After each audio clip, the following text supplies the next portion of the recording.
सुप्रभातं छात्राः।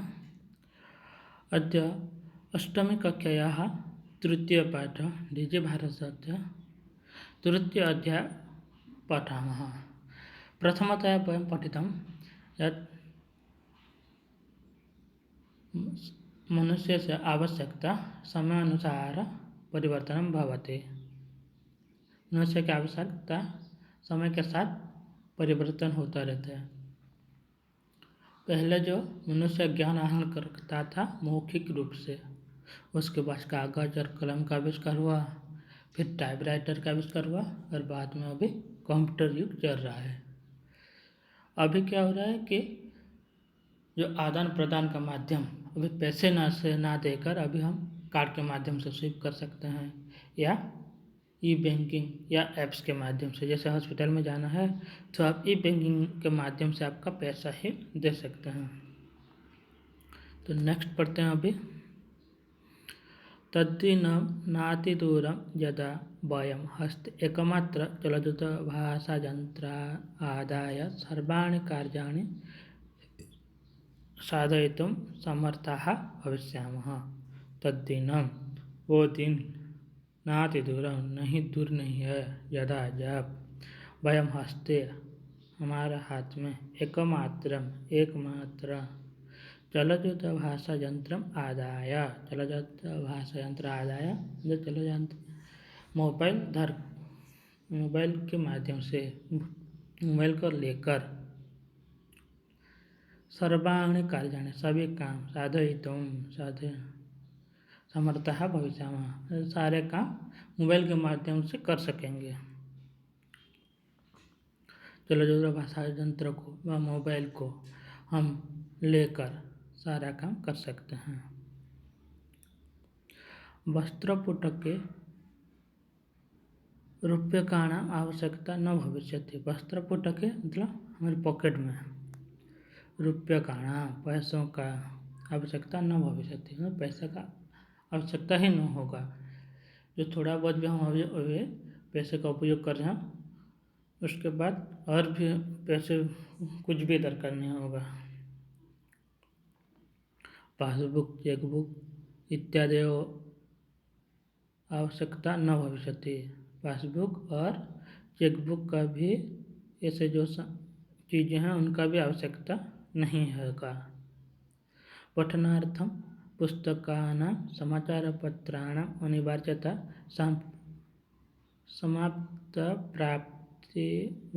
समाप्तप्राया भविष्यति। पठनार्थं पुस्तकानां समाचारपत्राणाम् अनिवार्यता समाप्तप्राय भविष्यति। तो पढ़ने के लिए हमारे पुस्तकों का और समाचार पत्र का अभी अनिवार्य हो रहा है कि कागज से, कलम से कागज उपयोग कर रहे हैं अभी भी, तो उस समय उसका प्राय समाप्त हो जाएगा आगामी भविष्य में।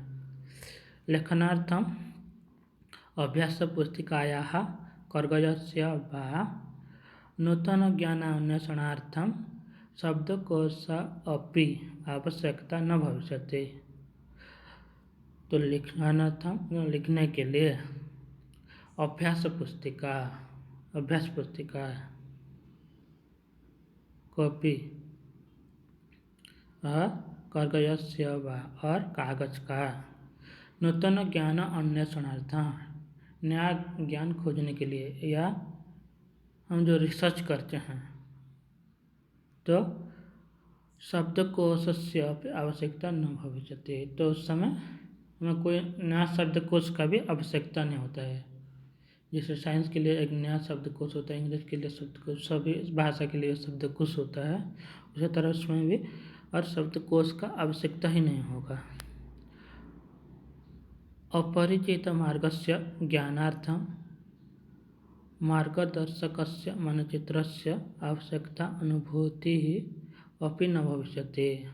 अपरिचित मार्गस्य, जो रास्ता का, जो अपरिचित मार्ग है, मतलब जो रास्ता को हम पहचानते नहीं, ज्ञानार्थं, जानने के लिए, मार्गदर्शकस्य मानचित्रस्य मार्गदर्शक या मानचित्र का आवश्यकता अनुभूति अपनी न हो सकती। मतलब जब हम अपरिचित मार्ग है, अपरिचित रास्ता है, उसको जानने के लिए मानचित्र का भी आवश्यकता नहीं होगी। उसके जानने के लिए जब भी गूगल मैप के माध्यम से हम अभी देखकर उसके बारे में जानने लगते हैं तो उससे का भी कोई और विकल्प आ जाएगा।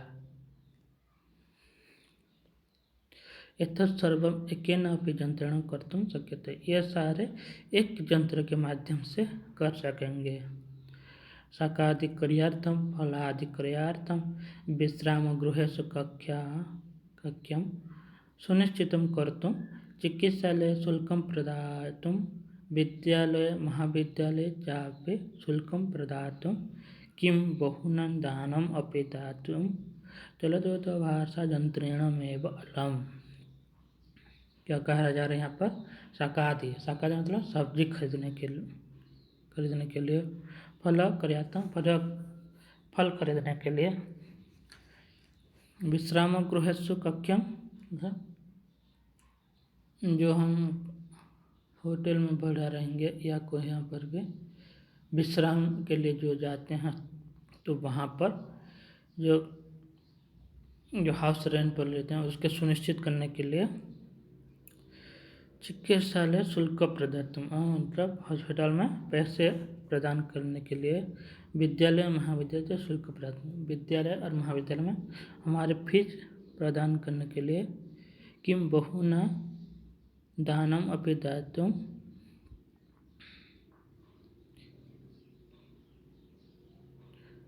चलदूरभाषायंत्र में वो अलाम। और बहुत सारे दान देने के लिए क्या है ना हमारे मतलब मोबाइल फ़ोन ही अलाम है, मतलब सही है।